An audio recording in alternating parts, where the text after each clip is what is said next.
생방송으로 진행되고 있는 건강 한의사, 건강에 대한 궁금증 있으신 분들은 지금 바로 02-2000-4959로 연락 주시기 바랍니다.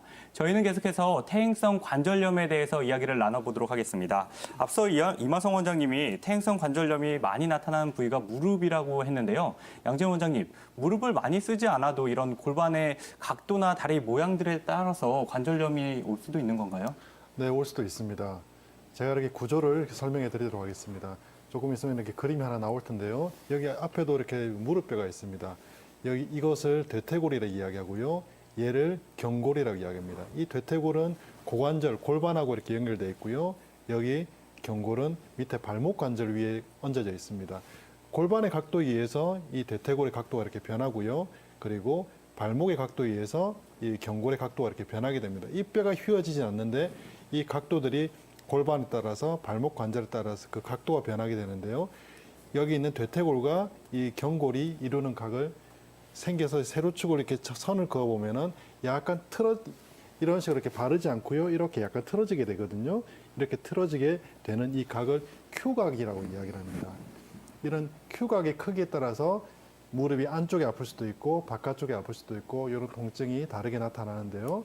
Q각은 남자들 같은 경우는 10도에서 12도, 여자들 같은 경우는 14도에서 16도 정도가 정상입니다. 근데 Q각이 20도 이상 벌어진다면은 이것은 잘못된 것으로 보고 있습니다. Q각이 증가하게 되면은 외반슬 X다리라 그러고요. Q각이 감소하게 되면은 내반슬 O다리라 이야기를 하는데요. 우리가 Q각을 이용해서 점프를 한다든지 달릴 때 그 충격을 흡수해주는 역할을 하게 됩니다. 근데 Q각이 좁은 사람들 같은 경우는 앞서 말씀드린 것과 같이 바깥쪽 무릎이 손상될 확률이 이렇게 높고요. Q각이 큰 사람들 같은 경우는 안쪽으로 이렇게 손상이 오는 경우가 많습니다.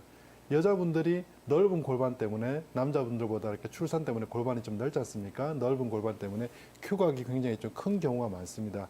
Q각이 커서 여기 내측의 무릎의 손상이라든지 이 전방 십자인대 손상이라든지 이런 내측 무릎의 관절염이 올 가능성이 훨씬 높습니다.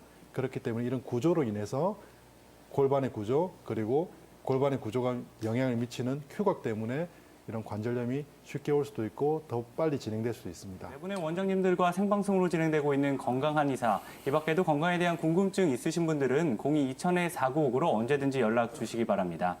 계속해서 퇴행성 관절염에 대해서 이야기를 해봤는데요. 이 퇴행성 관절염과 비교가 되는 류마티스 관절염에 대해서 이야기를 나눠보도록 하겠습니다. 양재원 원장님, 류마티스 관절염은 어떤 증상을 말하나요? 네, 류마티스 관절염이란 다발성 관절염이 그 하는 원인 불명의 어떤 관절이 한 군데만 있는 게 아니라 여러 군데 있다는 말입니다. 여러 군데 있는 만성 염증성 질환을 류마티스 관절염이라고 이야기하는데요. 이런 류마티스 관절염은 초기에는 관절을 싸고 있는 활액 쪽에서만 염증이 있다가 이것이 점점 연골이라든지 뼈까지 염증이 침범을 해서 그 관절의 변형이라든지 관절의 파괴까지 일으킬 수 있는 아주 무서운 질환 중에 하나입니다. 그 원인은 특별히 밝혀져 있지 않습니다. 단지 그 기전이 자가 면역 질환이라고만 이야기하고 있는데요. 자가 면역 질환이라는 것은 면역 체계에 이상이 생겨서 외부로부터 우리 몸을 보호해야 될 면역 세포들이 오히려 우리 몸을 공격하는 것입니다. 이 말이 어려운데요. 쉽게 예를 들어 설명하자면은 우리 이렇게 군인들이 외부의 적으로부터 우리를 보호해야 되는데 군인들이 외부의 적으로부터 우리를 보호하지 않고 오히려 뒤를 돌아서 국민들한테 총을 쏘고 있는 겁니다. 이게 자가 면역 질환이라고 볼 수 있습니다.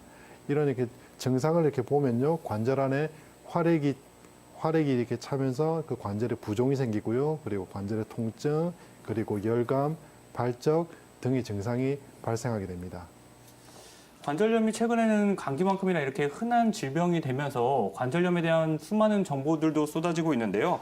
또 글루코사민 얘기도 많이 들려요. 양재원 원장님, 글루코사민에 대해서 얘기를 해볼까요?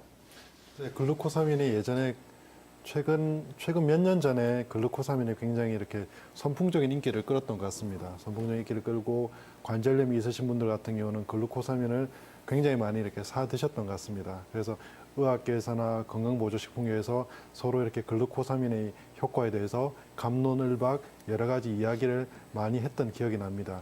그런데 최근에 제가 이렇게 논문을 이렇게 살펴보니까 글루코사민 단독으로 어떤 관절염을 치료하는 효과는 아직까지 밝혀지지 않았다. 좀 그 효과가 조금 많이 좀 단독으로 어떤 관절염에 류마티스 관절염을 치료했다든지 아니면은 퇴행성 관절염을 치료했다든지 그런 효과는 조금 뭐 미미하거나 오히려 이렇게 관절염의 단독 치료 효과는 조금 없었다라는 이렇게 논문이 이렇게 많이 있었고요.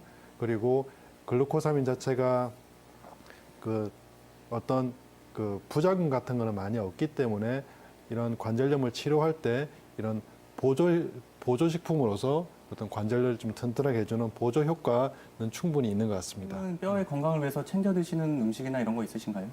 아무래도 골고루 이렇게 먹는 것이 굉장히 중요하고요. 저는 이렇게 그런 뼈의 건강을 위해서는 운동이 굉장히 중요하다고 생각합니다. 앞서 이렇게 우리가 이야기했듯이 비타민 D가 굉장히 이렇게 그 뼈의 건강을 위해서 이렇게 중요한데요. 이런 비타민 D는 우리가 생체에서 자연적으로 그 뭐 재생 흡수되는 것보다는 우리 햇빛을 받으면서 이것이 이렇게 비타민 D가 생성되는 경우가 굉장히 많습니다.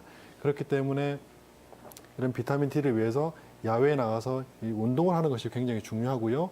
그럴 때 햇빛을 받아야 되고 그리고 우리 뼈 같은 경우는 근육이 옆에 붙어 있지 않습니까? 근육이 붙어 있어서 그 관절을 통해서 이렇게 움직이게 되는데 이런 뼈를 이렇게 움직이게 하기 위해서는 그 근육이 움직여줘야 되는 것이거든요. 그렇기 때문에 그 근육을 튼튼하게 해주기 위해서 계속 걷고 운동하고 그리고 많이 이렇게 관절이 아파서 걷기 힘든 분들 같은 경우는 뭐 어떤 휠체어를 잡고 이렇게 혹은 걸으신다든지 아니면 보행 보조기를 잡고 걸으신다든지 아니면은 요즘 이렇게 물 속에서 뭐 이렇게 에어로빅 같은 것도 많이 하지 않습니까? 수중 그렇죠. 에어로빅. 그렇기 때문에 이런 물 속에서 걷게 되면 무릎이 좀 덜 아프기 때문에 이런 물 속에서 걷는 동작들도 많이 하시는 게 좋고 또 요즘 이렇게 헬스클럽 가보면은 무릎이 아프셔서 뒤쪽에서 이렇게 뒤로 걷는 분들 많으시거든요. 그래서 뒤로 걷는 것도 좋은 것 같습니다.